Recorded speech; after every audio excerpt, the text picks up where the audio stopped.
आप एक चीज देखो, जिस चीज का लाइसेंस तक ना मिला हो और उसके उद्घाटन हो रहे हैं, ठीक है। अब जब वो हिसार के सांसद जयप्रकाश जेपी ने एक बात रखी कि भाई इसका तो लाइसेंस ही नहीं है, इंटरनेशनल तो दूर की बात है, फिर वो लाइसेंस आ गया तो फिर बीजेपी वाले ढोल बजा रहे हैं कि भाई देखो लाइसेंस आ गया।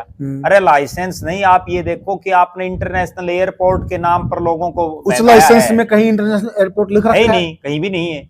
उसमें तो ये भी नहीं है कि इस एयरपोर्ट का नाम महाराजा अग्रसेन के नाम से रख दिया सरकार ने, उसमें कहीं महाराजा अग्रसेन भी नहीं है। तो फिर क्या पता वो इसका लाइसेंस है किसी और का है, वो उसमें हिसार लिख रखे है। अच्छा, ठीक है ना।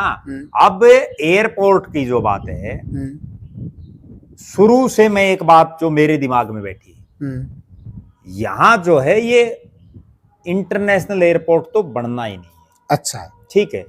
और खुदा न खास्ता ये कभी 20-30 साल में हो गया तो भी क्या गारंटी है कि यहां से कोई फ्लाइट उड़ेंगी, कितनी उड़ जाएंगी।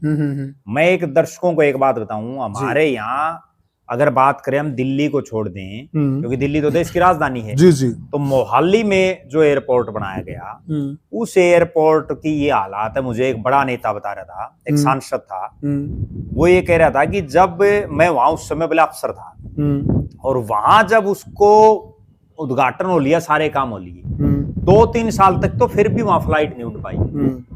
ये हालात। और अब यहाँ की सुन लो, इन्होंने यहाँ से चंडीगढ़ के लिए शुरू कर दी, चंडीगढ़ के लिए शुरू की थी, हाँ, की थी, ठीक है, की थी। सवारी को मिली है नहीं। 1-2 दिन तो कमल गुप्ता, कभी कमल गुप्ता चला गया, कभी कोई बीजेपी के वर्कर का था चला गया, उसके बाद कौन जाएगा। ठीक बात। अब ये कह रहे हैं कि हम 5 अलग अलग स्थानों के लिए हवाई जहाज उड़ाएंगे।